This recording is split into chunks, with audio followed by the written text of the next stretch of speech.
کتاب صوتی مامان و معنی زندگی، نویسنده اروین یالوم، مترجم دکتر سپیده حبیب.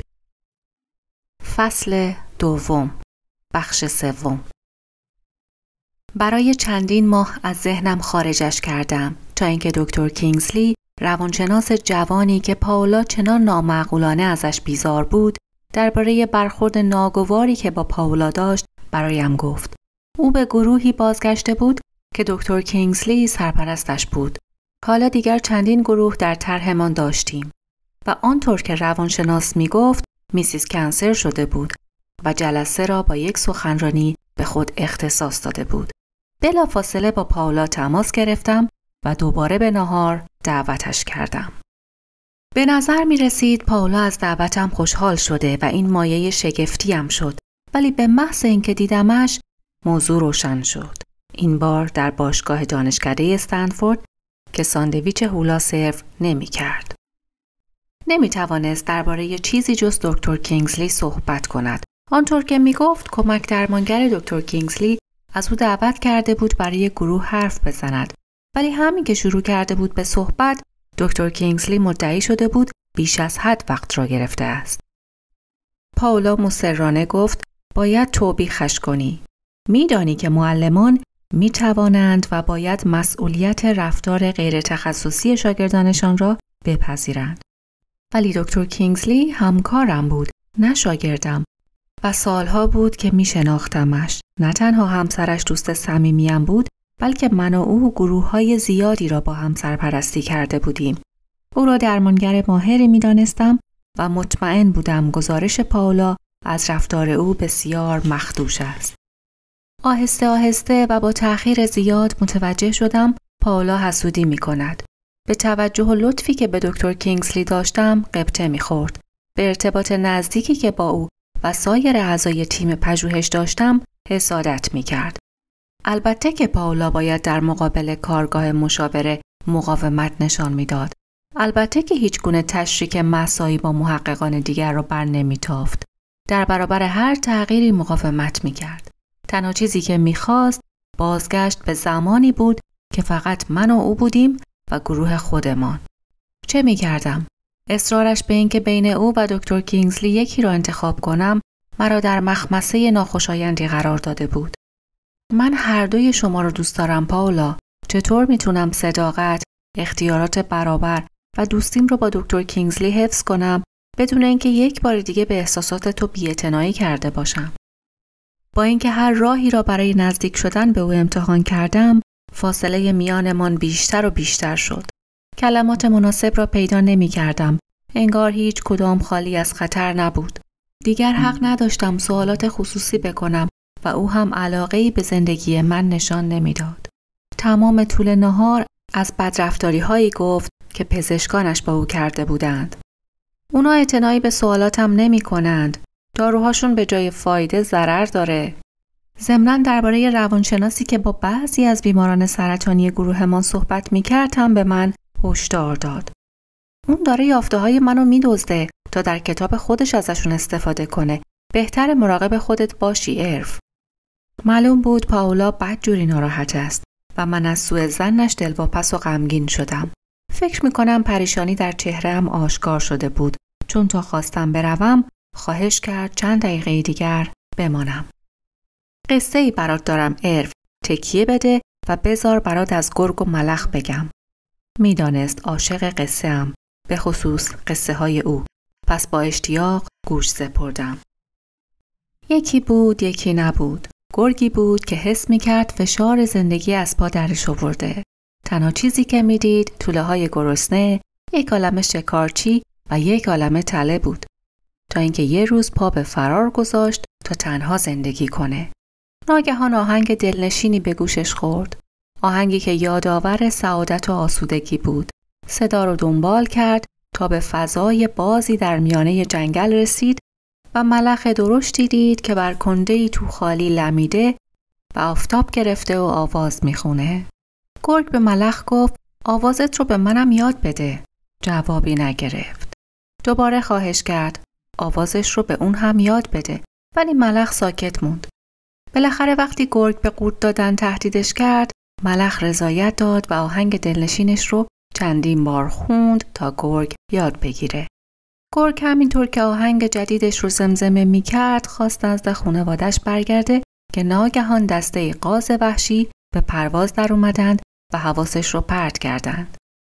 وقتی دوباره به خودش اومد و دهان باز کرد تا آوازش رو از سر بگیره، متوجه شد فراموشش کرده. پس به اون فضای آفتابی میان جنگل بازگشت. ولی حالا دیگه ملخ پوست انداخته بود. پوسته خالیش رو بر همون کنده تو خالی رها کرده بود تا آفتاب بخوره و خودش بر شاخه درختی نشسته بود. گرگ برای اینکه آواز رو برای همیشه با خودش داشته باشه، وقت رو تلف نکرد. با این خیال که ملخ هنوز در پوسته اش است، پوسته خالی رو یک لقمه چپ کرد و بلعید. در راه بازگشت به خونه دوباره متوجه شد آهنگ رو بلد نیست.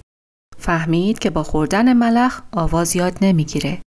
باید میگذاشت ملخ بیرون بیاد و بعد وادارش میکرد آواز یادش بده. چاقویی برداشت و شکم خودش رو درید تا ملخ رو خلاص کنه.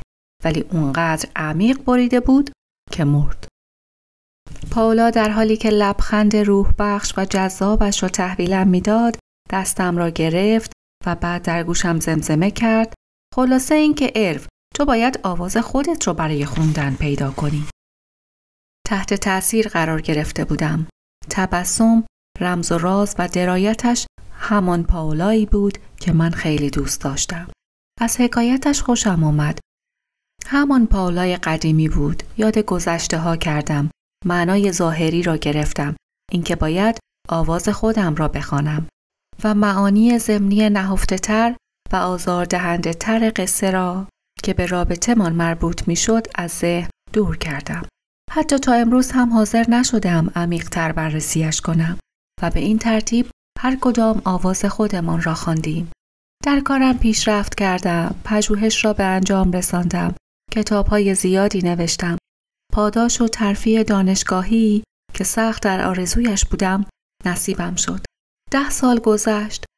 مدت‌ها از تکمیل و انتشار یافته‌های پروژه سرطان سینه که پاولا در راه اندازیش کمکم کرده بود می‌گذشت.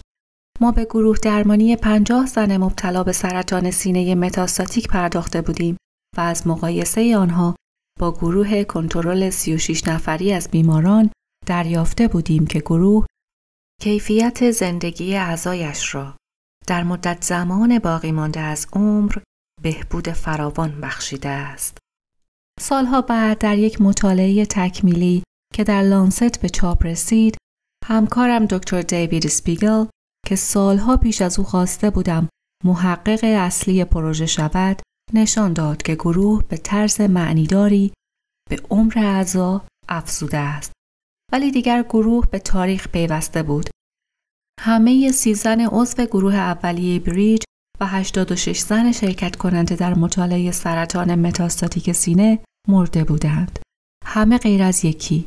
یک روز در راهرو بیمارستان زن جوانی با موهای قرمز و صورت برافروخته به من سلام کرد و گفت: من حامل سلام پاولا وست هستم. پاولا؟ یعنی میشه؟ پاولا هنوز زنده بود و من خبر هم نداشتم. از اینکه بدل به آدمی شده‌ام که نمیداند روحی مثل روح پاولا هنوز ساکن زمین است به خود لرزیدم. به لکنت افتادم. پاولا؟ حالش چطوره؟ شما از کجا میشناسیدش؟ 2 سال پیش وقتی تشخیص لوپوس برایم دادند، پاولا به ملاقاتم اومد و به گروه خودیاری لوپوس معرفیم کرد.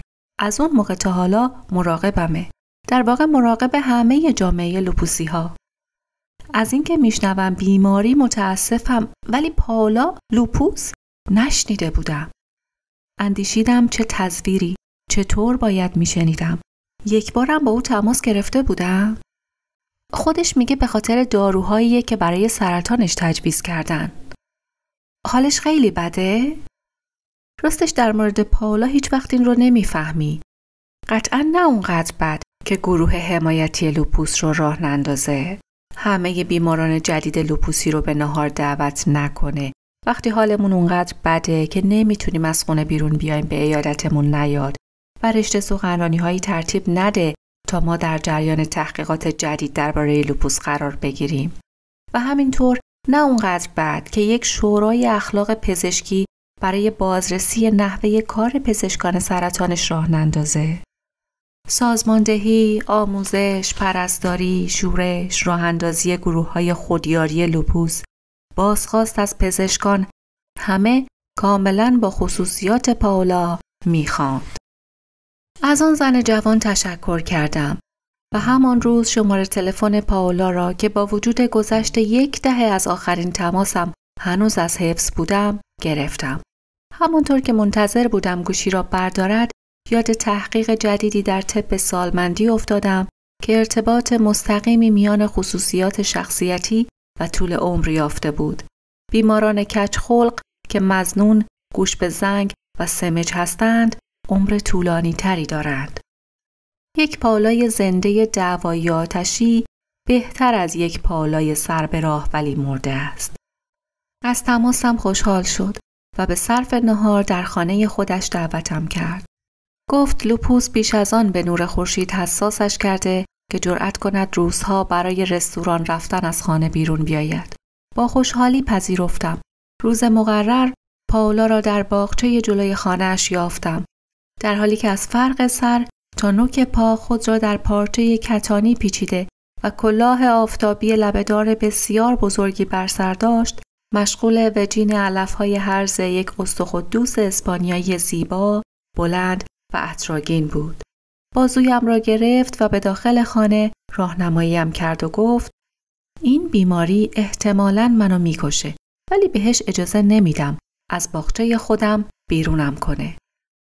به طرف مبل مخمل ارغوانی تیره‌ای هدایتم کرد. خودش هم کنارم نشست و بلافاصله جدی شد. از آخرین باری که دیدمت 1 قرن میگذره ارو، ولی اغلب بهت فکر میکنم. در دعاهام خیلی یادت میکنم. خوشحالم که به هم فکر میکنی پائولا، ولی راجع به دعاهات میدونی که اونجا جای من نیست. با لبخند گفت بله متوجه هستم که در این یه عرصه هنوز مونده که ذهنت رو باز کنی و تعصب رو کنار بذاری. این یادم میندازه که کارم با تو هنوز تمام نشده. آخرین باری که با هم راجع به خدا حرف زدیم یادت میاد؟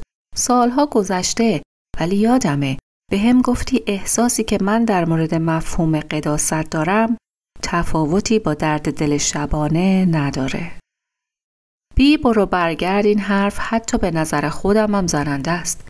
ولی نمیخواستم توهین کنم. منظورم این بود که یک احساس فقط یک احساسه. یک حالت ذهنی هرگز نمیتونه حقیقت خارجی رو اثبات کنه. یک آرزو، یک هراس، یک ترس آمیخته با احترام از عظمت چیزی به این معنی نیست که پائولا با لبخند میان حرفم پرید. بله موعظه های متریالیستی متعصبانت رو میشناسم. بارها اونا رو شنیدم و همیشه از شعور و خلوص و اعتقادی که صرفشون میکنی یکه خوردم. یادم میاد تو آخرین گفتگومون گفتی هیچ وقت یک دیندار مؤمن بین دوستان صمیمیت یا کسانی که به فکر و ذهنشون احترام میذاری نداشتی. با سر تایید کردم.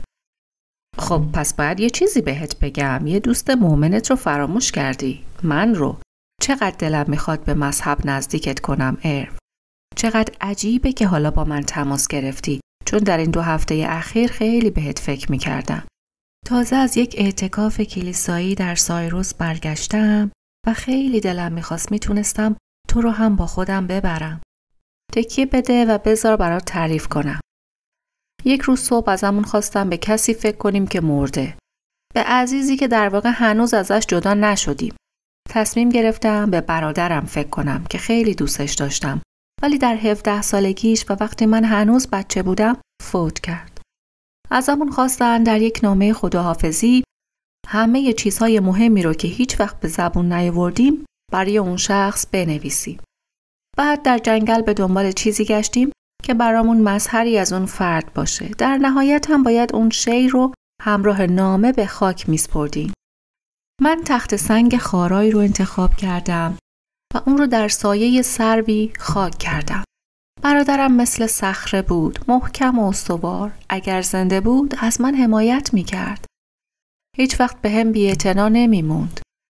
وقتی این را میگفت به چشمانم نگاه میکرد. خواستم اعتراض کنم ولی انگشتش را بر لبانم گذاشت و ادامه داد: اون شب، نیمه شب، ناقوس‌های کلیسا برای تک تک مردگانی که به اونها فکر کرده بودیم نواختند. 24 نفر در اعتکاف بودیم و ناقوس‌ها 24 بار نواختند. همانطور که در اتاقم نشسته بودم و اولین ناقوس را میشنیدم، مرگ برادرم رو تجربه کردم. راستی تجربهش کردم و همانطور که به همه تجربیاتی که با هم داشتیم و همه اونچه که نداشتیم فکر میکردم، موج غیر قابل وصفی از غم سراپایم رو فرا گرفت. بعد اتفاق عجیبی افتاد. همونطور که ناقوس‌ها می نواختند، هر زنگ یکی از اعضای گروه بریج رو که مرده بود به یادم آورد.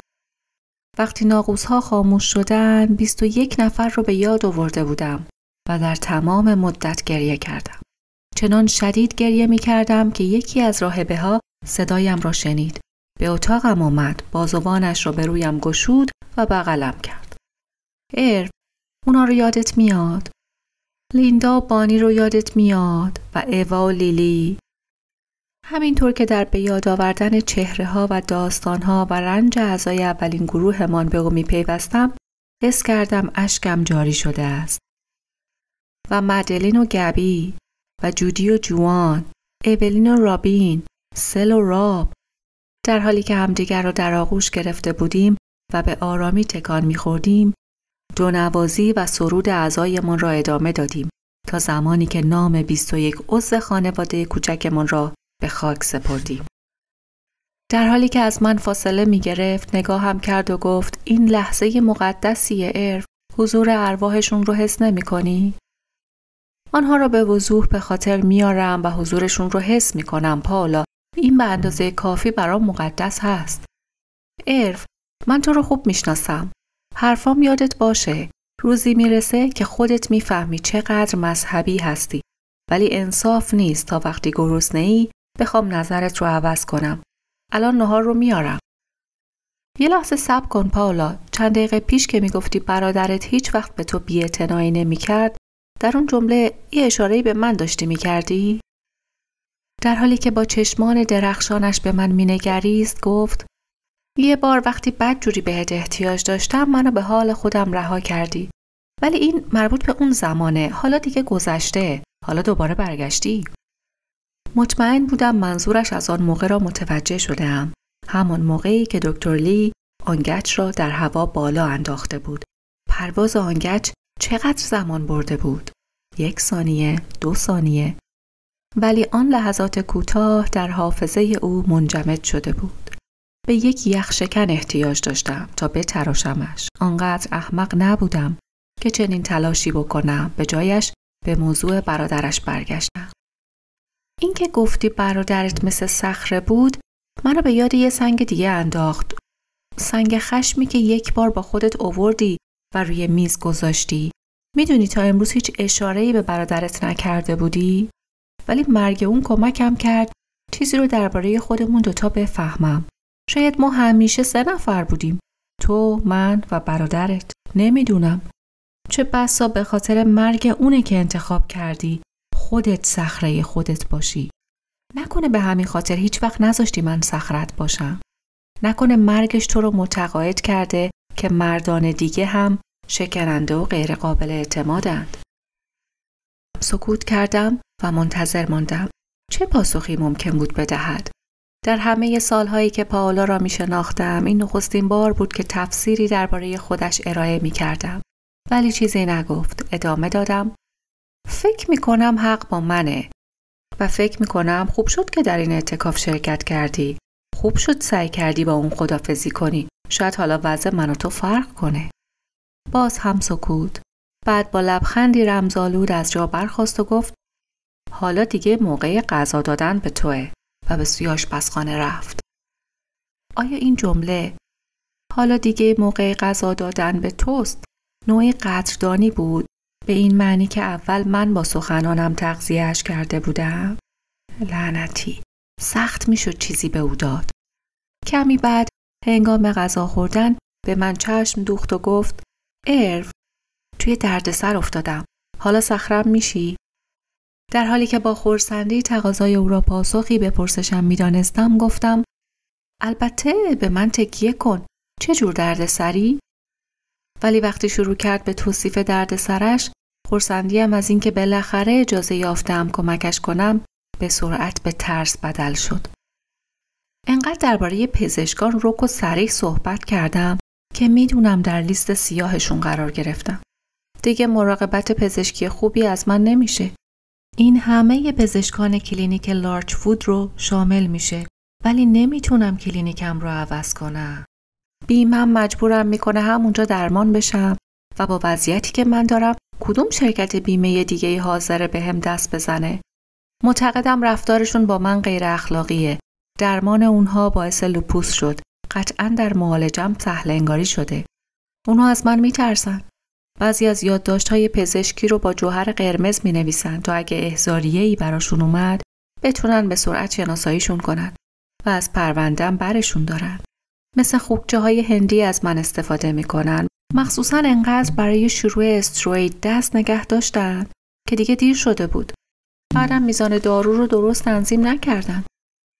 پاولا ادامه داد: من راستی فکر می‌کنم میخوان منو از سر راه بردارن.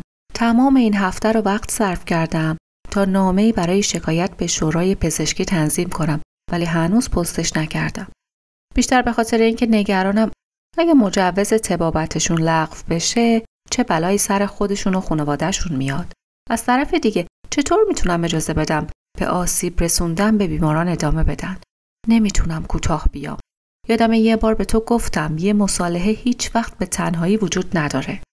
زاد و ولد میکنه و خیلی زود اون چیزی رو که بیش از هر چیزی بهش اعتقاد داری از دست میدی. و سکوت اینجا در این شرایط یه مصالحه است. دعا کردم که خدا راهنماییم کنه. نگرانیم قوت گرفت. شاید در شکایات پاولا هسته کوچکی از حقیقت وجود داشت. شاید بعضی از دکترها مثل دکتر لی در آن سالها آنقدر از رفتارش به امان آمدند که طردش کردند. ولی پرونده هایی که با جوهر قرمز نوشته می شوند، خوکچه هندی شدن و به تعویق انداختن داروهای ضروری چه؟ اینها اتهامات بی‌معنایی بود و من یقین داشتم که نشانه های پارانویاست. یک بار دیگر مرا در موقعیتی قرار داده بود که باید میان اعتقادات نیرومند او و اعتقادات نیرومند خودم یکی را انتخاب می کردم. بیش از هر چیز نمیخواستم گمان کند دارم طردش میکنم.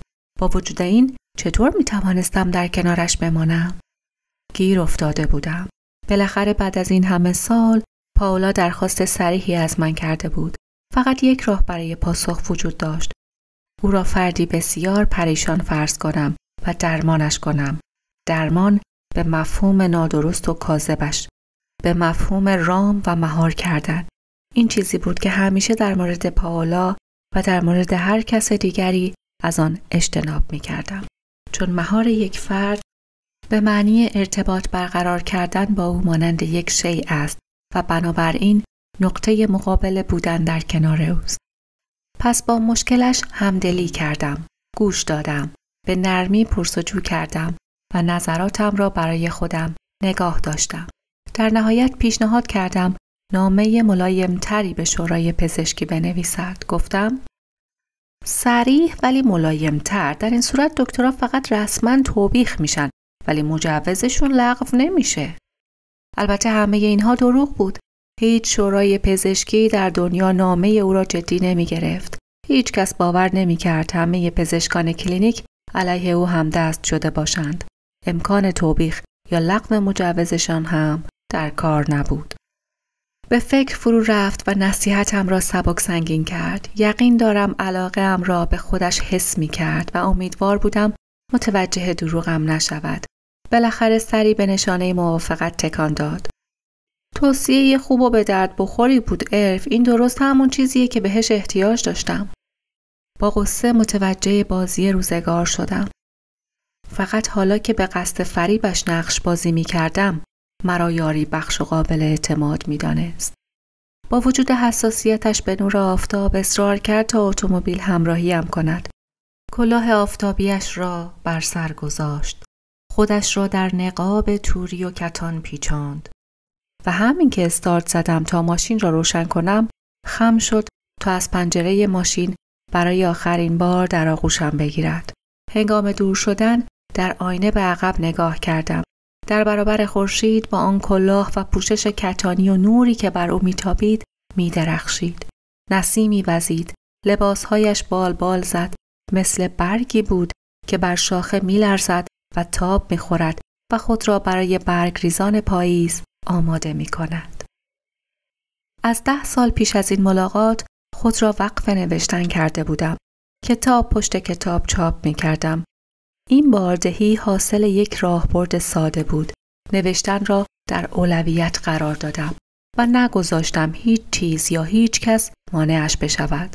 با درنده خویی ماده خرسی که مراقب توله هایش است، مراقب وقتم بودم. جز فعالیت‌های مطلقاً ضروری همه چیز را حذف کردم. حتی پاولا هم در رده غیر ضروری ها قرار داشت و وقتی برای تماس دوباره با او صرف نکردم. چند ماه بعد مادرم فوت کرد و وقتی برای شرکت در مراسم خاکسپاریش سوار هواپیما شدم، پاولا به ذهنم خزید. به نامه خداحافظی فکر کردم که به برادر مرده‌اش نوشته بود. نامه‌ای حاوی همه آنچه هرگز به او نگفته بود و به چیزهایی فکر کردم که هرگز به مادرم نگفته بودم. تقریباً همه چیز. من و مادرم گرچه عاشق هم بودیم، هرگز با صراحت از ته دل و مثل 2 نفر که نسبت به هم احساس گناه و تقصیری ندارند با هم صحبت نکردیم. همیشه یکدیگر را مهار کرده بودیم. میان حرف هم می‌دویدیم. هر کدام می‌خواستیم آن یکی را بترسانیم، کنترل کنیم و فریب دهیم. مطمئنم به همین دلیل همیشه دلم می‌خواست با صداقت و صراحت با پاولا حرف بزنم و برای همین از اینکه مجبور شدم با فریب مهارش کنم متنفر بودم. شب بعد از خاکسپاری رویای قدرتمندی دیدم. مادرم و بسیاری از دوستان و بستگانش که همه مرده بودند در سکوت روی پلکانی نشسته‌اند. صدای مادرم را میشنوم که اسمم را صدا میزند. در واقع اسمم را جیغ میزند. مخصوصاً مراقب خاله مینی هستم که روی پله بالایی نشسته و جم نمیخورد. بعد شروع میکند به حرکت. اول آرام و بعد تند و تندتر تا جایی که از یک زنبور درشت هم سریعتر می جنبد. به اینجا که می رسد همه کسانی که روی پلکان نشسته‌اند، همه آدم بزرگ‌های دوره کودکیم که همه مردند شروع می کنند به جنبیدن. عمو عبه‌ام به عادت همیشگی پسر خوبگویان لپم را نیشگون می گیرد. بعد بقیه هم خودشان را به گونه هایم می رسانند. نیشگون‌ها اول محبت آمیزند ولی کم کم خشن‌تر و دردناکتر می شوند. ساعت 3 صبح با گونه‌های برافروخته و هراسان از خواب می پرم. رویا جنگ تن به تن با مرگ را به تصویر کشیده بود. اول مادر متوفایم صدایم می کند و همه مرده‌های خانواده‌ام را می بینم که در سکوتی ترسناک بر پلکانی نشسته‌اند. بعد سعی می کنم سکون مرگالود را با دمیدن جنبش زندگی بر مردگان خنثی کنم. مخصوصاً به خاله مینی توجه می کنم که 1 سال پیش از سکته مغزی وسیعی مرده بود. سکته برای چند ماه کاملاً فلجش کرده بود، طوری که جز چشمانش قادر به حرکت دادن هیچ یک از عضلات بدنش نبود. مینی در رویا شروع به حرکت می کند ولی به سرعت از کنترل خارج می شود و به جنون می رسد. بعد سعی می کنم با محبت آمیز تصور کردن نیشگون‌های مردگان از لپم از وحشتم بکاهم، ولی باز ترس غلبه می کند. نیشگون‌ها خشن و خطرناک می شوند و من در اضطراب مرگ غوطه‌ور می شوم. تصویر خاله‌ام که مثل زنبور می جنبید روزها در ذهنم ماندگار شده بود. نمی توانستم کم رنگش کنم. فکر کردم شاید این پیامی است که دارد به من می گوید خط مشی دیوانه‌وار زندگیم چیزی نیست جز کوششی نابهنجار برای فرونشاندن اضطراب مرگ. آیا رویا می‌خواست بگوید سرعتم را کم کنم و به چیزهایی بپردازم که واقعاً برایم ارزش دارند؟ فکر ارزش داشتن دوباره پائولا را به ذهنم آورد. چرا با او تماس نگرفته بودم؟ او کسی بود که با مرگ روبرو شده بود و چشم در چشمش دوخته بودم. به یاد آوردم چطور مراقبه انتهای جلسات را هدایت می کرد. به شعله شمع چشم می دوخت و طنین بلند صدایش همه ما را به دیاری ژرف‌تر و خاموشتر هدایت می کرد. آیا هیچ وقت به او گفته بودم آن لحظات چقدر برایم ارزش داشت؟ چیزهای زیادی بود که هرگز به او نگفته بودم. حالا می توانستم بگویم وقتی از مراسم مادرم به خانه برگشتم دوستیمان را از سر می گیرم و موضوع را حل می کنم. ولی هرگز این کار را نکردم. مشغله زیادی داشتم. همسر، فرزندان، بیماران، دانشجویان، نویسندگی. روزی 1 صفحه می نوشتم و به هر چیز دیگر، دوستان، نامه ها، تماس های تلفنی و دعوت به سخنرانی ها بی‌اعتنا بودم. همه چیز. سایر جنبه های زندگیم باید صبر می کردند تا کتابم تمام بشود و پائولا هم باید صبر می کرد. البته پائولا صبر نکرد. چند ماه بعد یادداشتی از پسرش دریافت کردم. پسری که به خاطر داشتن مادری چون پائولا به او حسودیم شده بود. پسری که مادرش سالها پیش چنان شگفت‌انگیز برایش از نزدیک شدن مرگش گفته بود. او به سادگی نوشته بود مادرم مرد و مطمئنم از من انتظار داشت شما را مطلع کنم. پایان فصل 2.